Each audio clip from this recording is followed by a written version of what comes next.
হুমকি দেয় যে আমার ভাইরে নাকি মাইরে ফেলবে হ্যান ফ্যান।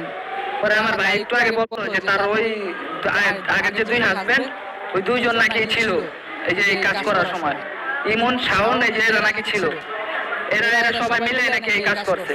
2022 সালের আগে আমার ভাই জীবনটা ছিল অনেক ভালো।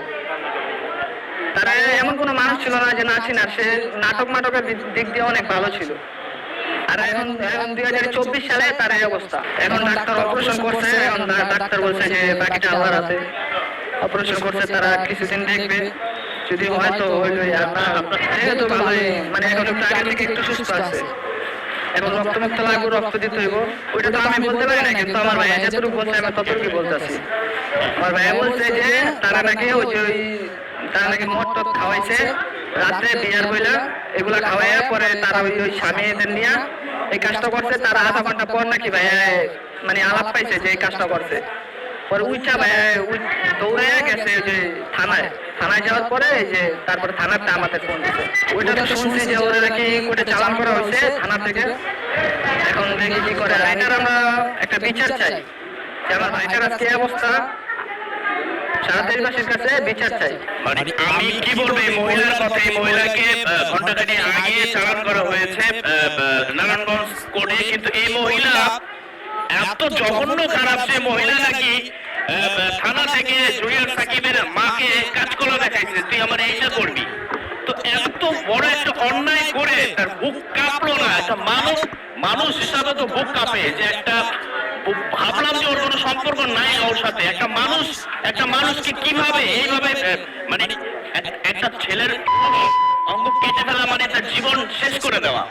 আজকে সাকিবের যে অবস্থা আছে, জুনিয়র সাকিব ও বিকলাঙ্গ হয়ে বেঁচে থাকতে হবে। তারপরেও ডাক্তার বলেছে মাত্র 1 সপ্তাহের মধ্যে হয় জীবিত হতে পারে, বেঁচে থাকতে পারে, নাহলে মরেও যেতে পারে, কারণ চিকিৎসা করার মতো ওর সামর্থ্য নাই। জুনিয়র সাকিবের বাবা একজন দিনমজুরি খেটে খাওয়া মানুষ। আজকে ওর সংসারের বড় ছেলে বলেই কিন্তু আজকে এই যে ওর সংসারের, ও যদি মারা যায় সংসারটা কে চালাবে?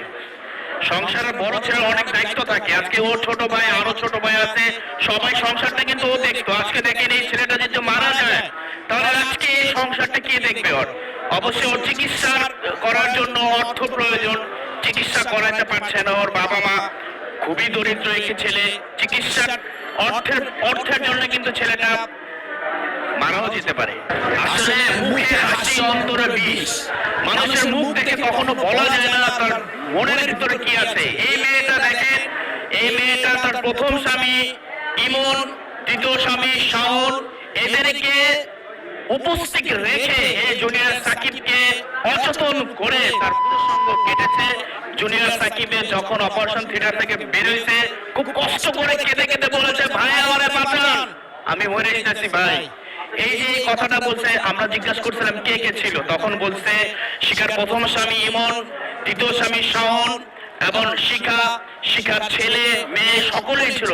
সকলে মিলে ছেলেটার পুরুষাঙ্গ কাটার মানে কি? ভালো লাগে না বিয়ে করে দেখে জোর করে বাসায় আছে, তোরা জোর করে রাখছস, জোর করে রেখে ছেলেটারে এমন করার কারণটা কি? দেশে কি আইন নাই? প্ল্যান ছিল, ওর একটা বাড়ি আছে, যে বাড়ির ভিডিও দেখি আমরা, আমার মনে হয় সে বাইরে নিয়ে যাবে না। সেই বাড়িতে কিন্তু জুনিয়র সাকিব ইচ্ছা করে যায় নাই, ওর অনেকবার এড়িয়ে গেছে, কিন্তু ও কিন্তু ধরে এনে কিন্তু ওখানে সংসার করতে নিয়ে গেছে। ওই বাড়িটা মূলত শিখার প্রথম স্বামীর বাড়ি, ওই বাড়িটা। সেখানে জুনিয়র সাকিব থাকলে ওদের ভাবে যে ভাগ দিতে হবে এই বাড়ির মালিক হয়ে যাবে। আমার মনে হয় যে এখানে ওরা এই যে সম্পত্তি নিয়ে আসলে রেষারেষি। আর জুনিয়র সাকিব আমারা বলছে, ভাই আমার সম্পত্তি তো দরকার নাই, আমার তোমরা ছেড়ে দাও, প্রয়োজনে আমি রিক্সা চালায় খাবো, ভ্যান চালায় খাবো, ভাই আমার ছেড়ে দাও ভাই। তাহলে এই যে বড় কথা আছে, মানে ওরা চাচ্ছে যে এই ছেলেটা প্রয়োজনে ছেলেটাকে বিকলাঙ্গ করে দেবো, যাতে কোনোদিন আর মানে পুরুষত্ব দাবি না করতে। জুনিয়র সাকিব আসলে যে একটা জালের মধ্যে বন্দী ছিল, জালের মধ্যে শুধু বাথরুম ছাড়া, টয়লেট ছাড়া প্রতিটা সঙ্গে কিন্তু শিখা ছিল। শুধু টয়লেটের দরজাটা পর্যন্ত ছিল না, এছাড়া যেখানে যেত সেখানে শিখা সাথে সাথে থাকতো। ওর বাবা মারা যদি 1 টাকা পাঠাইতো সেটা হিসাব দিয়ে করতো। তাহলে যেহেতু জুনিয়র সাকিব আসলে একজন কন্টেন্ট ক্রিয়েটর হইলেও কিন্তু সব সময় অর্থ কামানো যায় না। কারণ আমি এই এক সপ্তাহ আগের কথা, ও যখন ওর প্রথম পেমেন্ট পেল, গেল মাসে পেমেন্ট পেয়েছে 13,000 টাকা, সেখানে আমাকে নিয়ে টাকাটা উঠেছিল ইসলামী ব্যাংক থেকে। তো সেখান থেকে ওই 5,000 টাকা ওর বাবা মারা দিয়েছে, 5,000 টাকা শিখারে দিয়েছে, 3,000 টাকা খরচ করছে।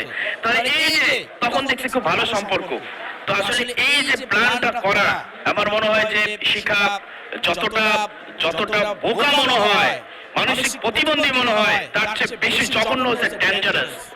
ও আসলে আমার মনে হয় বড় কোনো ক্রাইমের সাথে জড়িত আছে, আর নাহলে কোনো চোরা কারবারির সাথে জড়িত আছে। না হলে একটা মহিলা হয়েছে কোটি টাকার বাড়ি, ঢাকার শহরে তার 4টা-3টা বাড়ি, সে কোনো কাজ করে না, সে কিভাবে চলে? এই মেয়ের পক্ষে পৃথিবীর এমন কোন নিকৃষ্ট কাজ নাই যে এই মহিলা মুখ দিয়ে বলতে না পারে, না করতে পারে। তার প্রমাণ তো পেয়েছি। যদি কোনো কারণে সাকিব ওই মেয়ের সাথে নোংরা কাজ করে থাকে, তাহলে সেটা কোনো প্রমাণ করতে পারে না। এক, দু হচ্ছে সংসার যখন সাকিব ফিরে গেছে, সে মেয়ে ওরা একসাথে ছিল দীর্ঘ 2 বছর থাকার পরে। ভাই, যদি এই ছেলেটা এত খারাপই হতো, তাহলে আবার কেন সংসারে ফিরে নিয়ে গেল?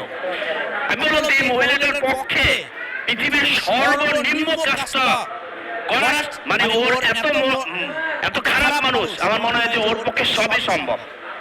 এখন খুবই খারাপ অবস্থা। কারণ আমি তো বললাম, যখন এক নজর দেখছি ও হাওমাও করে কেঁদে দিছে। আমাদের কয়েকজনকে দেখে বলছে, ভাই আমারে মাইরা লেতে চাইছিল, ভাই আমারে শিকার জামাই 2 জামাই মিলে আমারে মাইরা লেতে চাইছিল। আমি 2 ঘন্টা পরে রাতে হয়েছে কি, রাতে ওরা খাওয়া দাওয়া করার পরে একটা সিরাপ ছিল, কি যেন কি সিরাপের নাম, একটা সিরাপ খাওয়াইছে। সিরাপ খাওয়ার পরে ও অচেতন হয়ে গেছে, প্রচন্ড ঘুম ছিল ওর। যখন ওরা এই ঘটনাটা ঘটাইছে, তার আধা ঘন্টা পরে ওই ছেলেটা টের পাইছে যে আমার কিছু একটা হয়েছে। তাকে ব্লাড দিয়ে পুরো ঘর ভরা রক্ত। কারণ আমরা জানি যে খুব একটি নাজুক জায়গা, যেখানে টোকা দিলে মানুষ ব্যথা পায়। সেখানে যখন সেখানে একটা ধারালো ছুরি ব্যবহার করছে, সেখানে অবশ্যই যেমন